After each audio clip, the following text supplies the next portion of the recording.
গোলা ভরা ধান, পুকুর ভরা মাছ আর গোয়াল ভরা গরু। আগেকার দিনে গ্রামের গৃহস্থের বৈশিষ্ট্য ছিল এমনই। গ্রামাঞ্চলের গৃহস্থ বাড়িতে আজও গোয়াল ভরা গরু আর পুকুর ভরা মাছ থাকলেও চোখে পড়ে না সারি সারি গোলা। তবে ব্যতিক্রম ঝিনাইদহের কালীগঞ্জ উপজেলার হাসানহাটি। এ গ্রামে এখনও প্রায় প্রতিটি বাড়িতেই সারি সারি গোলার ব্যবহার রয়েছে, যা যে কারো নজর কাড়বে। সারি সারি সাজানো রয়েছে গোলা, তাতে ধান, গম, ছোলা, মসুরি, পেঁয়াজ, রসুন, আর গোলার নিচে ছাগল, হাঁস, মুরগি রাখার ঘর। আবার গোলার ঠিক ওপরে লাউ, মিষ্টি কুমড়া, শিম, পুঁইশাক সহ নানা সবজির চাষ। এমন চিত্রই চোখে পড়বে ঝিনাইদহের প্রত্যন্ত গ্রাম হাসানহাটিতে। সেই প্রাচীনকালের ঐতিহ্য আজও টিকিয়ে রাখার নজির স্থাপন করেছেন গ্রামটির গৃহস্থরা। কোনো কোনো বাড়িতে ৩ থেকে ৪টিও গোলা রয়েছে। ধান, চাল, যে বিভিন্ন রকমের জিনিস রাখি গুলা। হ্যাঁ, মেলা দিন তো আমাদের এইগুলা। গোলাটা অনেক পুরানো ঐতিহ্য। এটা আমাদের দাদা, পরদাদা, তারা, বাবা এরা রাখছিল, সেই হিসেবে গুলাটা রেখে আসছে। এটা এমন একটা সময় আসবে যে আমাদের প্রজন্মের ছেলে পেলে তারা কেউ বুঝতে পারবে না গুলা কি জিনিস। গুলাতেও ধান রাখার সুবিধা আছে, 2 বছর, 4 বছর, 5 বছর পর্যন্ত একটা ঘরে গুলাতে ধান রাখা যায়। সেটার কোনো নষ্ট হওয়ার কোনো চান্স নেই। প্রতিটি পরিবারে 4টা, 3টা, 2টা কমপক্ষে একটা করে থাকে এইগুলা। এইগুলা মানুষ ধান সংরক্ষণ করে। আমরা এই ঐতিহ্যটা ধরে রাখতে চাচ্ছি। আমাদের দাদার পর দাদা, তাদের দাদা এগুলা রেখে গেছে, সেই ঐতিহ্য আমরা ধরে রাখতে চাচ্ছি। ইনশাল্লাহ আমরা ধরে রাখতে পারবো। এগুলা 100 মনের উপরে ধান ধরে। আমরা যখন ধানটার দাম বেশি পাই তখন ধানটা ছেড়ে দিই। স্থানীয়রা জানিয়েছেন, এ গ্রামের শতাধিক পরিবারে 1.5 শতাধিক গোলা রয়েছে। পাকা বাঁশ, সুপারির চটা, নারিকেলের ছোবড়ার ছন বা কট সুতা, জিনেরি কাঠ দিয়ে বিশেষ উপায়ে তৈরি এসব গোলার কোনোটির আকার গোলাকার, আবার কোনোটির 4 কোণা বা কোণা বিশিষ্ট। এক একটির বয়স আনুমানিক 50 থেকে 70 বছর। তবে নতুন করে তেমন কোনো গোলা আর তৈরি হচ্ছে না।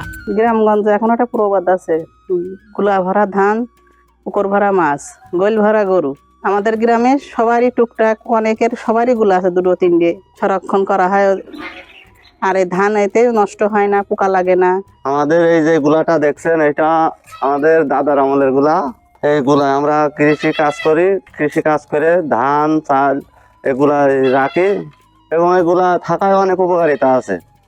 যেমন গুলার নিচেই আপনার হাঁস মুরগি পালন করা যায়। আবার গুলার আশেপাশে সিম, লাউ ইত্যাদি লাগিয়ে গুলা চালে খুব ভালোভাবে দিয়ে পরিচর্যা করা যায়।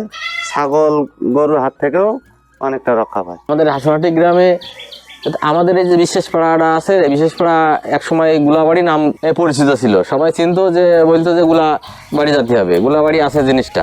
সোনার বাংলা ফাউন্ডেশনের নির্বাহী পরিচালক জানান, এই গোলা টিকিয়ে রাখতে হলে উদ্ভূত পরিস্থিতিতে নানাভাবে সহযোগিতা করে গোলায় ধান সংরক্ষণের উপকারিতা সম্পর্কে কৃষকদের বোঝানোর জন্য কৃষি বিভাগকে এগিয়ে আসতে হবে। আগে যখন গ্রামে যেতাম, প্রত্যেকটা বাড়িতে একটা করে গোলা থাকতো। গোলাতে ধান রাখলে সে ধানের গুণগত মান বৃদ্ধি পায়। কিন্তু এখন আমরা গ্রামে গেলে গোলা দেখতে পাই না। আমরা কিছু কিছু গ্রামে গোলা দেখতে পাই যেখানে কৃষকরা ধান রাখে। যেমন আমি যদি বলি, হাসনাটি, বাসুদেবপুর, বালিয়াডাঙ্গা, রাখালগাছি সহ বিভিন্ন গ্রামে প্রায় 500 গোলা আছে। গোলায় ধান রাখার উপকারিতা, গোলায় ধান রাখলে সেই ধানটা চিটে হয় না, সেই ধানের গুণগত মান আরো বৃদ্ধি পায়। আর আমরা যদি বস্তা বা গ্রামে যদি ধান রাখি, ধানের সেই গুণগত মানটা থাকে না। তা আমি ব্যক্তিগতভাবে মনে করি, এবং সোনার বাংলা ফাউন্ডেশন মনে করে, এই গোলাকে রক্ষা করার জন্য সরকারকে আগে আসতে হবে, পাশাপাশি প্রশাসনকে আগে আসতে হবে, গণসচেতনতা তৈরি করতে হবে। গ্রাম বাংলার সেই প্রাচীন ঐতিহ্য টিকিয়ে রাখতে প্রয়োজন সচেতনতা ও সহযোগিতা, এমনটাই মনে করছেন এলাকার পরিবেশ সমাজ সচেতন শৌখিন মানুষরা।